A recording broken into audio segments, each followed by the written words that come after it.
This episode of 6'5 Guys is brought to you by Defiance Machine, defying tradition with innovation. Our Bros Rifles, precision on another level. JC Steel Targets, the industry leader in quality AR-500 steel targets.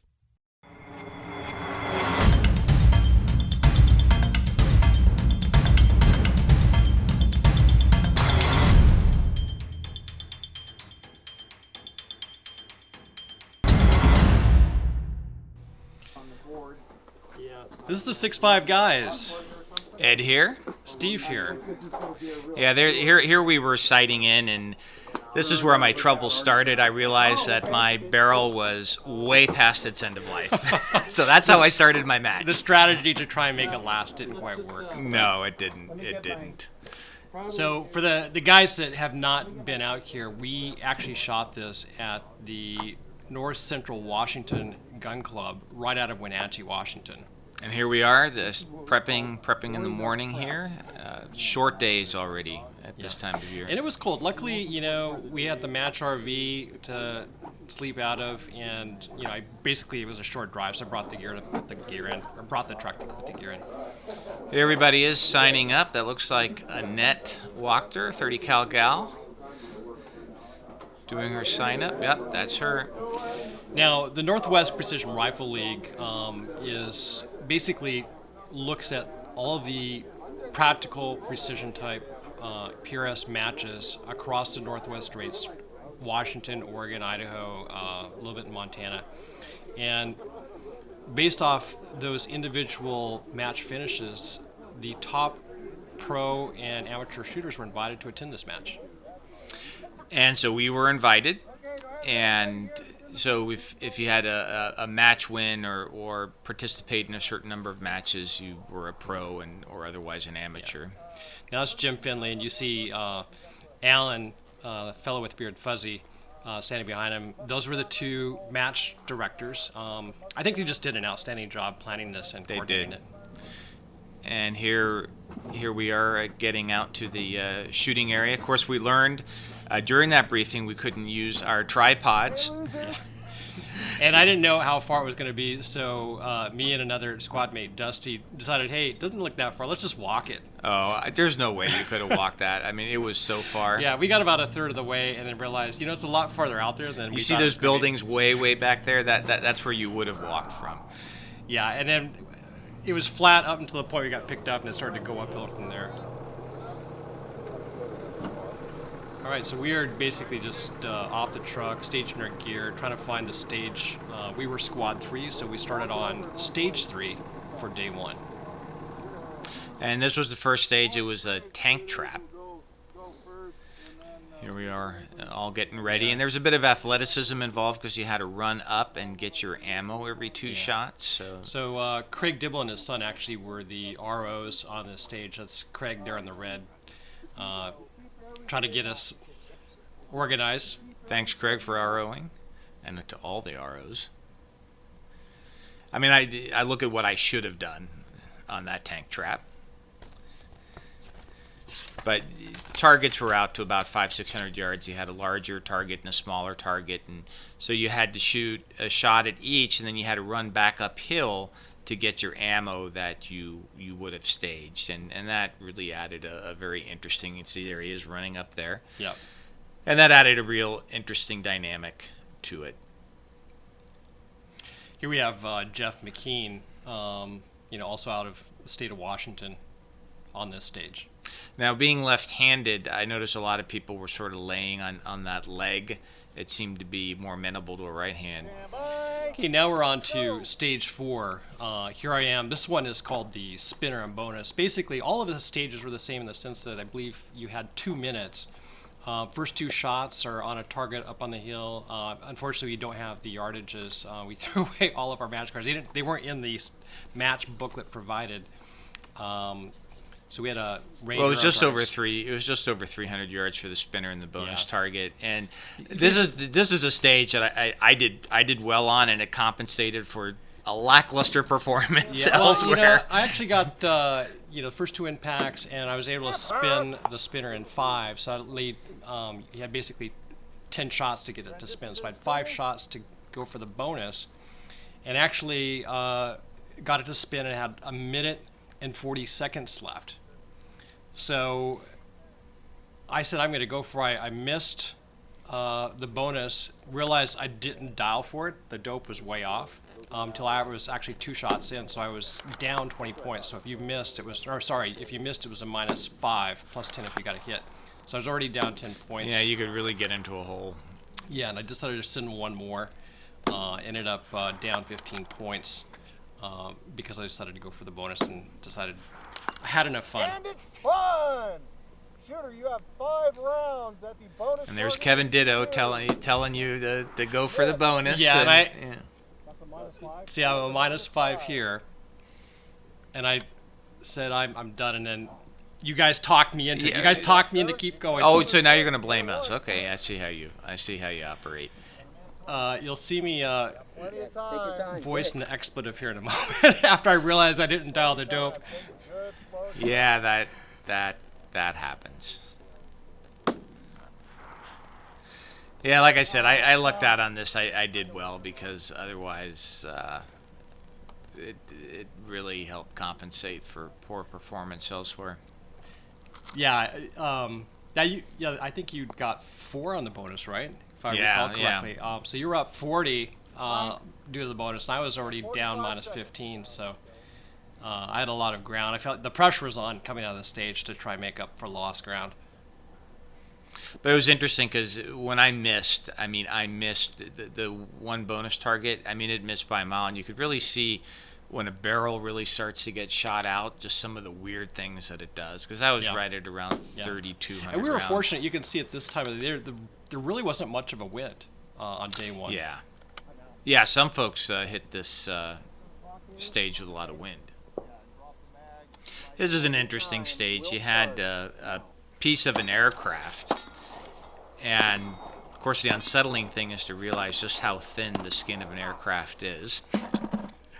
But you started off with some pistol, and then you had to shoot a variety of targets, starting out at roughly 300 yards, going out to around 900 yards. Yeah, I thought the way this was set up was deviously crafted because the targets were way up there.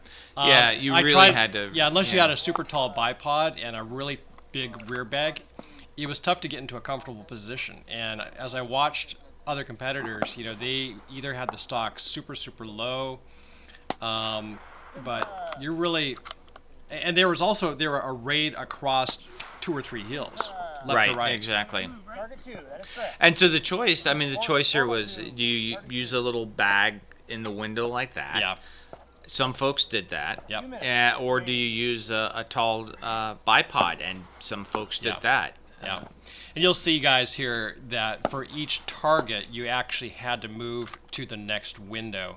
So, you're coming off that position, dialing new dope, trying to reacquire the target, a new target on the hill, and then get off your shots. Yeah, and the latter targets, the angle just got higher and higher, and it just really made it challenging. Yeah. I had a really tough time trying to find that very last target.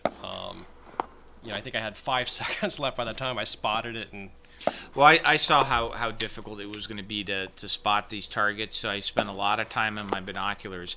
And because we were the quote-unquote pros in the squad, we had to go first, which is just a huge disadvantage. I always like to see what other people, what other guys fail at, and I can learn from their mistakes. Yeah, and there were just some really tricky wins.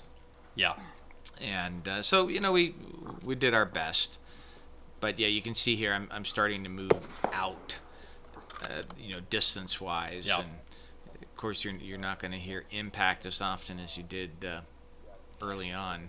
Yeah, I found it interesting too. As people are coming up off this stage, you got that fine dust that just covers everything, your entire front side. 30 seconds. Target 5. And it gets in your magazine and just affects the function of your rifle if you don't stay on top of it. My side is through most of eastern Washington.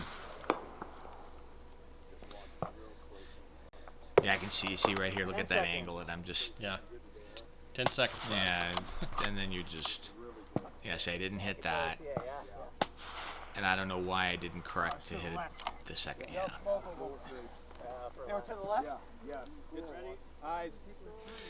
Okay, so now we're on the next stage. This is the trailer trash shooter. Again, starting off with pistol. Did fairly well in pistol coming on this Oh, stage. you're shooting my Glock 34? Yeah. You did well with that. Yeah. Yeah, my Glock 17 had trigger problems, and I wasn't going to I like that 34. Just that longer sight radius, I just find just really makes a nice shooter. So you dump the pistol in the safe bin. You know, we strategized on how to approach this, and because you're shooting off a bench inside here, I decided to take a lot of extra bags with me, just in case I wanted to build up some additional support. Well, you took your bags and my bags. Yeah. We typically do that when we team up, is we'll just combine equipment.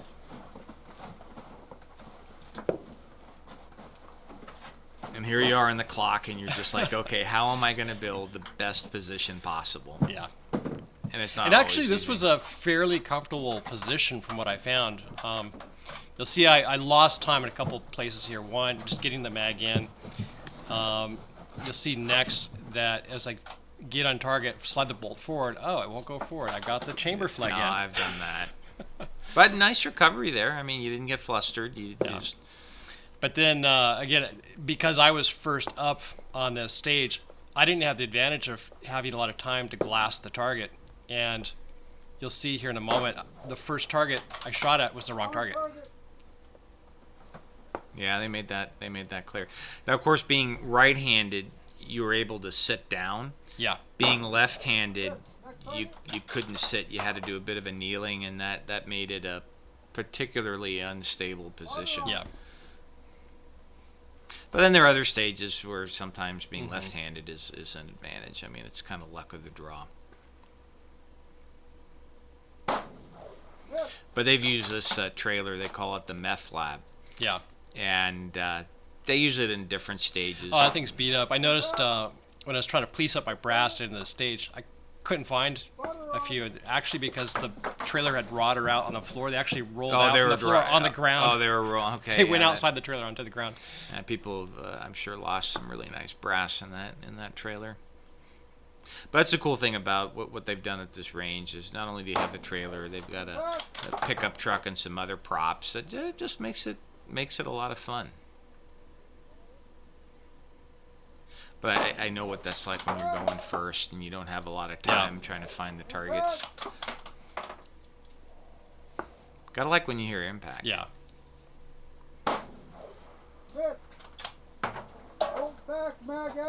See, now they were calling misses there, and sometimes... I don't like it when they call miss. I mean, for me, you know, this is very much a mental game, and every time I hear a miss or a mic, it really causes me to lose focus and concentration because it's sort of like, it pisses me off that I missed. Don't tell me I missed. So here we are on another stage here, and the last pistol shot there is like at 100 yards, which is just pure, unadulterated luck if you make that.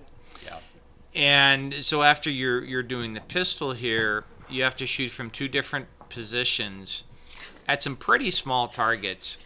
And again, even though I spent time glassing these targets, there was one target where I just could not find it. Yeah, I mean, as I watched this, you had a tough time just finding the target. People were actually coaching you on where it was at. Well, they felt sorry for me at that point. They said they realized that I was no threat to anybody at this point. And I don't know. I mean, that's just a real skill in trying to pick targets out of the terrain. Again, it was a disadvantage to go first because while you were shooting this, I mean, I was going over this. You're with my binoculars. Oh yeah. And so here I am zooming out. I'm like, okay, where is this? You're going up, down. Let's go back up. And of course, you know, I could look at it afterwards, and it was so obvious where it was. Right. And I mean, look at this. I mean, just Go left. see, this pains me just to watch this. I mean, oh jeez, look at that. but everybody out there. Oh, I've been there though. I mean, I know the feeling. You're like, Yeah, you know, I mean, they're not supposed to coach you, right? I mean, this is where, I mean, you know that you are just the wheels have fallen off when the RO is like coaching. All the time. When the RO is coaching you, and then you know, I made it to the other targets, and I don't think I even had time when I made it over to the second position. Now, some it seemed like a fairly comfortable position, though, right there. Yeah, it wasn't that stable. But then again, they were small targets I was missing. I don't know how much of it was me or just, again, that barrel was just throwing some weird shots. Yeah. But some folks actually shot that prone, which would have been better because you had one target at a very steep angle. I think some folks may have just taken a pot shot at that first target, and then just gone into prone and taken nice steady shot. Because I mean, you look at the angle I'm at right there. I could have done that. Yeah. And that's where you see some of the strategy in how these stages are set up. Is usually there's a target that you would have to hit from a different position than any of the other targets. See, I get here and it's like, I'm not even see. I'm like, forget it. I'm done. I'm not even trying. Yeah, that was. That was a tough one. I think I only got 2 or 3 points on you on that stage. So now we're here, the run and gun truck stage. You start off on a hill, shooting into a draw, starting at about 300 yards, going out to about 800-ish. I think that what made this one tough is they gave you a stump and you had to shoot your rifle off of that stump. Yeah. And what I came up with is I have spiked feet on my bipod, and it was just narrow enough where I could jam the spikes into the top of that stump to hold the rifle up. And I just used a couple of big bags for rear support. I think if I could have done that again, now that I have a new backpack set up and everything, that's really nice and stiff. I've got that Mystery Ranch backpack. I think I would have probably gone out there with my pack. Yeah. And set some of the larger. You'll see, I'm I'm quadruple bagging in here because I thought. Yeah. I actually used a couple of those bags to sit on because there was a. This is funny watching you with all those bags. There was a depression in the dirt, so I actually sat on the bags and then used a couple of them for rear support. Now, one thing I learned about shooting out of the truck is I don't think I've ever shot out of a. Well, you'll see here, I lost a lot of time because I didn't have time to find a good position. Well, I've learned right now lodging your bipod in the window like that really doesn't work. Well, for me it did because the spiked legs went down to where the window rolls down. So I could really load into that bipod. You'll see that I don't have enough rear elevation. I can't get over to the target, so I actually had to get into a kneeling position. So right now I'm like trying to find the target, burning time on the clock. Yeah, I found out that with the Harris, because it doesn't have the swivel like the Atlas does, I planted it in the door, but I couldn't pan over enough. Yeah. So for this stage and another stage where there was a truck, I just laid the rifle right on the windowsill, almost like it was a barricade, and that worked pretty well. You can see it took almost 40 seconds for me to get a shot off in that truck. I wasted a lot of time just trying to get on target. But otherwise, I mean, once you started shooting, you did pretty well on the stage.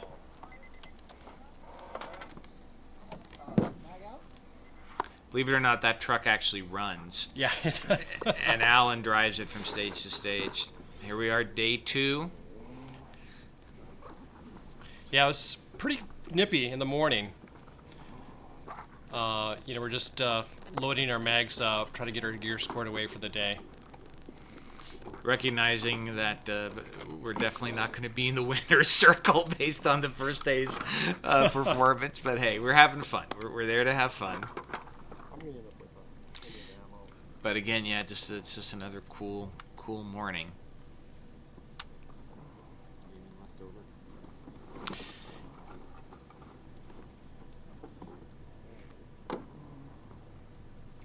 think you'll notice all of the video and photography of this was shot by Nate Lawrence, my son. Ed and I, Thank you, Nate, for doing that. Thanks, Nate. We really wanted to kind of keep our head in the game for the match, so handed over all of the video and photo duties to him, and I think you did a pretty good job. Yeah, I know he did a great job. And again, second day prep and briefing, where of course they reconfirmed we could not use our tripod. See, we had some ideas with that tripod that would have just blown the doors off. Been the game changer. Would have been the now I completely zeroed this stage. I came in this with a lot of confidence because we had shot from this position before. I felt really good going into this. Didn't seem, at least from our position, to be a lot of wind. And the misses on this target were so random, to me at least, that's when I just thought, you know what, my barrel has now just completely gone. So for here, this one was called going long, and you start standing with all gear in hand. You have to shoot off that stump for support to engage the first 3 targets with 2 rounds each. And then after that, he drops down into a prone on that log to shoot the farthest target, farthest 2 targets with 3 rounds each. And that's a pretty stable position, and right there, I just could not hit a target, and I mean that was pretty demoralizing. Yeah. I think part of it was, and we saw this when we shot out at North Central Gun Club before, is there was such a slight amount of wind, and it was switching up enough that there's an updraft. Yeah, Yeah, exactly. We were shooting updraft. high. All of our impacts seemed to be high, and if sometimes you make that second shot correction, it would just be off. This is one of those ranges where if you were familiar with it, you had a real advantage. Yeah. But yeah, we were there a couple weeks before with Gavin Gear, and so we felt reasonably confident. So here I was, okay, like I'm shooting prone, I've got to be able to hit something. But no. You got 28 seconds remaining. Yeah, I mean, when you're, already, 6 shots into it and haven't hit anything, right? And then you're trying to go even farther out, it's like, you don't have a lot of confidence. No, you're not. Yeah, you're just not feeling good.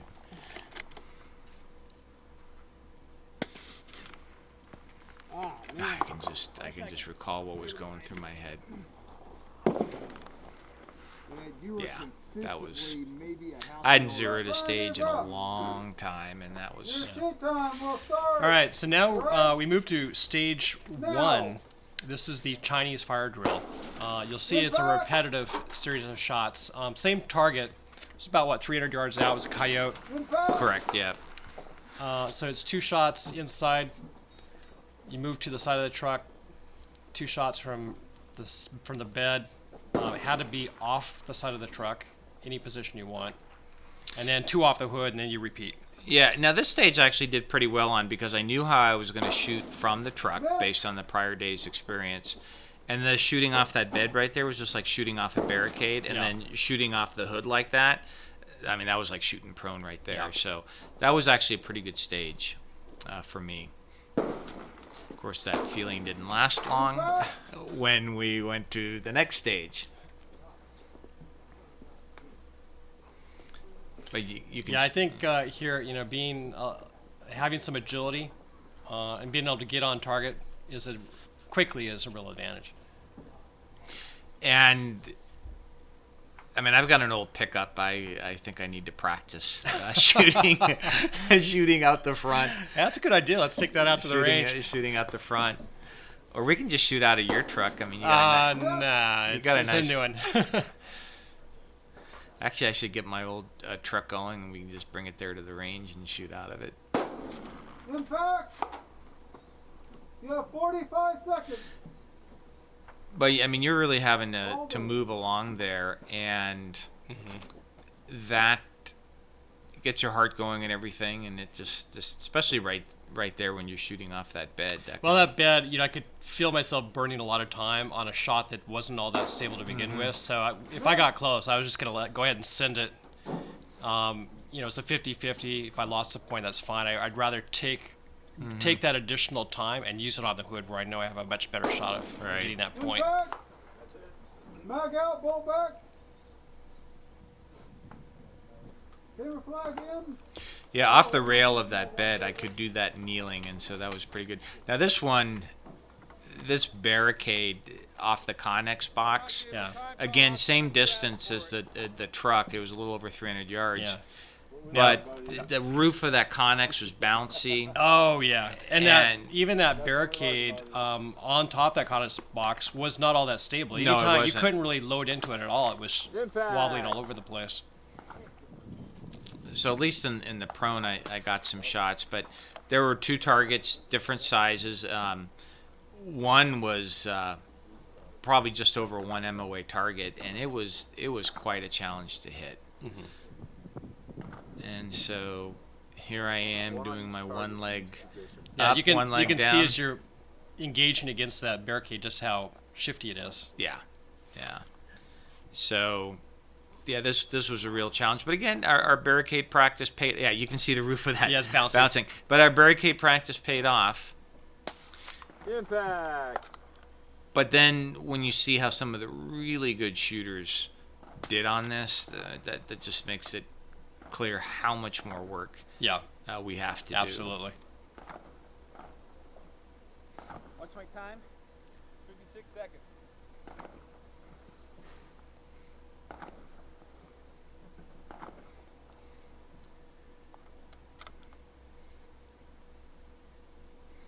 And this one, I think, by luck, I got the smaller target.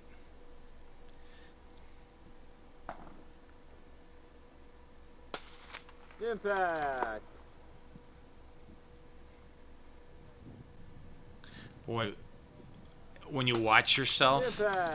Yeah. you just seem like you're taking forever, but when you're on the clock, Yeah, you're just a lot of it's just timing that reticle, trying to get that shot off at the right time.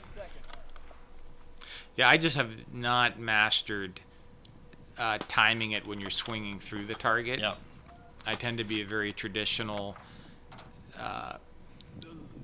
let the reticle settle and I noticed squeeze. in those last 2 shots, he sent them off really fast. Was your Yeah. strategy there to just kind of get them off quickly, move on to the next Moving out of position? bounds on the left. It's kind to say I had a Back strategy. inbound. So now we're moved on to a different part of the range. We're shooting at a mover out of this doghouse, is what we'll call it. Yeah, you own the movers. I mean, Yeah, I feel like I've kind of, I would say, mastered it, but have a pretty good sense of knowing what to do. When I got in here, the first thing I did was I realized that window was up high, so I grabbed a bag, right, to sit on. It actually moved me up into a nice, comfortable position. You can see I'm leaning against the side to give me a little bit more support to stabilize my position. and again, this mover is only at a little over 200 yards. Yeah, But you can it's still possible to miss it. yeah, but you had to shoot once per pass at a minimum. If you didn't take your shot as it passed, it was an automatic drop of that point. Impact. So what I did was did an ambush approach. I just held my position. As soon as the target hit Yeah. my offset on the reticle for the windage and how fast the target was moving at that distance, I went ahead and just pulled the trigger, and I think I only dropped 1 point in this. I got 9. Yeah. Most folks recommend the ambush approach. There are some folks though who like to do sustained lead. Impact. When I have missed with the ambush, it's because the target surprises me. So I'm gonna leave that. Maybe I'm zoomed in a little too much, but then if you zoom out, you don't see your reticle as well. Right. The hash marks are so you can just figure right when it gets on that edge. I wouldn't mind if I could just spend a day playing around with movers just to really fine tune it. I mean, you've got it down, but I still think I could do a little better on the movers. Impact. I think I got one more shot here. And then, of course, I went after you, and being left-handed, I was in the other side of the house, so kind of mirror image of what you did. Clear. See, now, here was another mover, but where I made the mistake is there was a time limit for this, and toward the end, I realized I only had 30 seconds left. Oh, and you had to rush it? Yeah, I had to rush it, so I was doing like 2-3 shots per pass. Yeah. And that just comes down to you just need to follow the directions, because in the prior stage there's no time limit. You could just shoot once per pass. You went before me on this one. Right, I went first. And you know, when I watched you speed it up at the end, and you know, I immediately said to myself, I'm going to take 2 shots per pass. Yes. And that's the strategy I went with, and I cleaned this stage. Yeah, I was just doing 1 per pass, but doing it at that rate, I would have run out of time. Yeah. I think I shot in front of it on that one. I think I dropped 2 on this one. 1 minute remaining. Yeah, and then you really see me speed it up here, where I realize. Impact. I guess it really didn't register. Yeah, there's not a lot of room between Yeah. those cones, and you have to shoot. You have to impact it between those 2 orange cones. Otherwise, it's a stage DQ. Impact.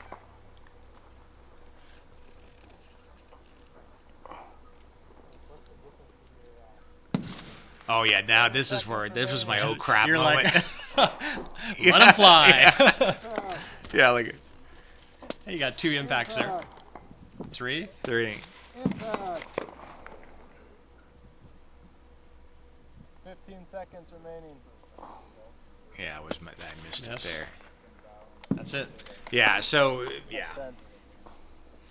Lesson learned. Lesson learned. It could have been a lot worse. 2. All right, this one was a fun This was one. horrible. You actually had to crawl through this super fine, silty dust, Yeah. dragging your rifle behind you, and then you come out on the other side. You had your rifle, for the most part, and your entire body had to remain within the confines of that prop. And then they had targets arrayed left to right across, I believe, 3 to 4 hills at various different. It was 300 plus minus, and here's the thing in hindsight is the adjustment between targets was maybe 0.2, 0.3 mil. Yeah. And one thing I realized is when you're in that dark tunnel, you can't see your dial. At least I couldn't to dial. So I should have just held over instead of trying to dial. Yeah. And so if you're in a really dark situation and you can't, Yeah. it's probably just better. Well, just you know to what hold. I did was, because I believe I was the first one up on this stage, was I didn't spend enough time trying to look at the hostage, because I actually cleaned this entire stage until I got to the hostage window. And when I looked through the window, I couldn't distinguish between the hostage taker and the hostage. So, like, what am I actually shooting at? And then- this was if you would have missed, you would have gotten negative points. Exactly. So, yeah. So when I was studying, like, what am I actually shooting at, I ran out of time on the clock. Now you dialed, right? I dialed all my targets. And you on were this. able to see that in the dark? That's Yeah. pretty good. I couldn't. Yeah, I don't have the near vision problems that you have. It was light. I mean, it was just the light, the lack of light. Well, I think I was further in the tunnel. That might have been it. I should have brought a headlamp with me. But inside of that tunnel, it was the finest, dustiest, siltiest. And I was concerned it was going to jam up my action, but it actually didn't have any problems. No. But I was glad when we were done with this one. I went after you, I think. Uh-huh. Time!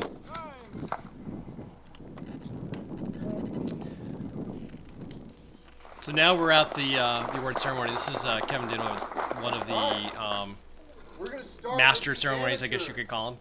Amateur series He actually winner. heads up the Northwest Precision In Rifle third League, and place- because this is the league finale, you know, he was kind of managing this. Yeah, and he even started the matches at Upper Nisqually, which is where, you know, Can I get, that's sort of our monthly club Right. match. Right. Dell up here? You know, I think we'll go through the sponsor list, but this is a very well sponsored event. And can I get Corey Here is Billy up special here? recognition of a couple of shooters versus Corey Bibby. Let's kind of listen in on what happens.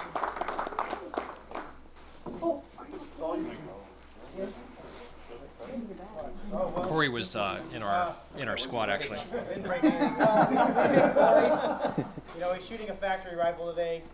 He stuck it out there. He's having a good time. Every time I talked to him, he had a smile on his face, having an awesome time. So I was just kind of poking and prodding today and yesterday, seeing who I'd pick. And Travis and Jesse were kind enough to donate a 6.5 Creedmoor barreled action for an RO pick for the weekend. So we kind of collaborated and chose Corey, and that was awesome. Yeah, so I wonder what cartridge Corey's going to be shooting.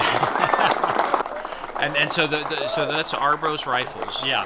One of our sponsors. Yeah, that that's provided Jesse. that. So he just needs to slap that in a chassis. It's got Which a he trigger. did. Yeah. Yeah, actually, a couple of guys ponied up some other components for Corey, so he got a chassis and He's good to some go other now. stuff. Yeah. Great for him, man.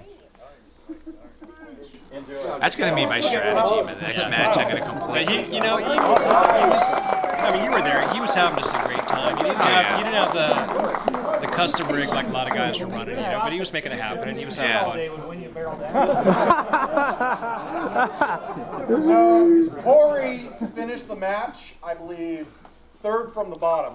And we're starting to see that in a lot of matches where the bottom Still had a finishers great are attitude all getting the really weekend. cool He was in my prizes to kind doghouse of get him there, dying, into the laughing, sport. having a blast. is he laughing at you? He might have been. Apparently it was how I was calling impact. I don't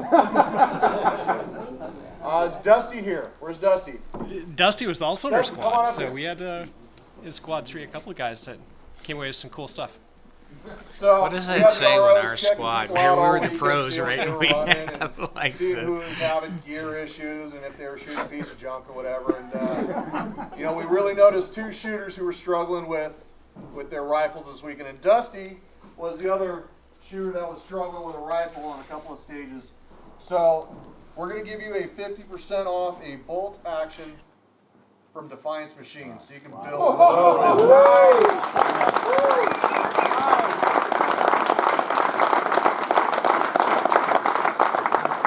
Yeah, that's the great. other sponsor. Yeah. It's another partner of ours that actually, Yeah, gave Defiance, they've done great things Yeah. for the sport. Defiance put a real nice prize package together there. All right, so we're going to start with the series points winners in the amateur division. In third place, Spencer Munn.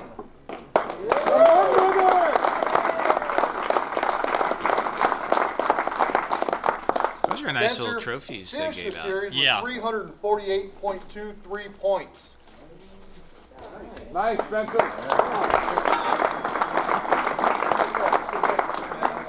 And $100. I believe Dynamic Metals is the name of the company that actually made these trophies and Second donated them. place, Oh, the that's amateur really nice. division, Yeah. Aaron Olney.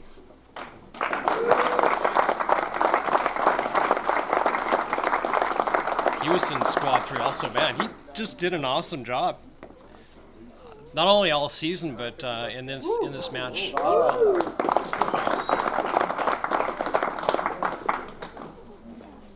He had 349.5 points. So it was pretty much a 1-point difference throughout the season between second and third place. It was a close race. In first place, Mike Morrison.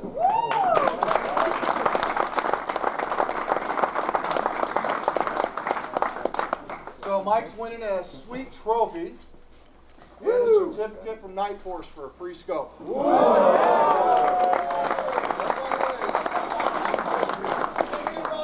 Nice. That's really nice. It's like ready to walk off. It's like, no, you gotta take a picture. There you go.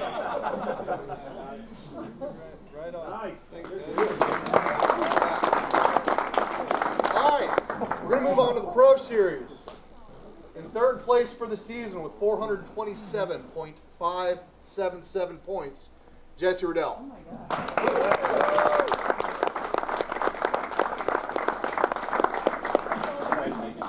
I know. And Jesse Almost just had it. dominated Big this gap. match. Yeah. $75 cash. It wasn't even close. He was so Nah, far yeah. ahead of everyone else. And it's done. Thanks, guys. Thanks, Justin. Thank you.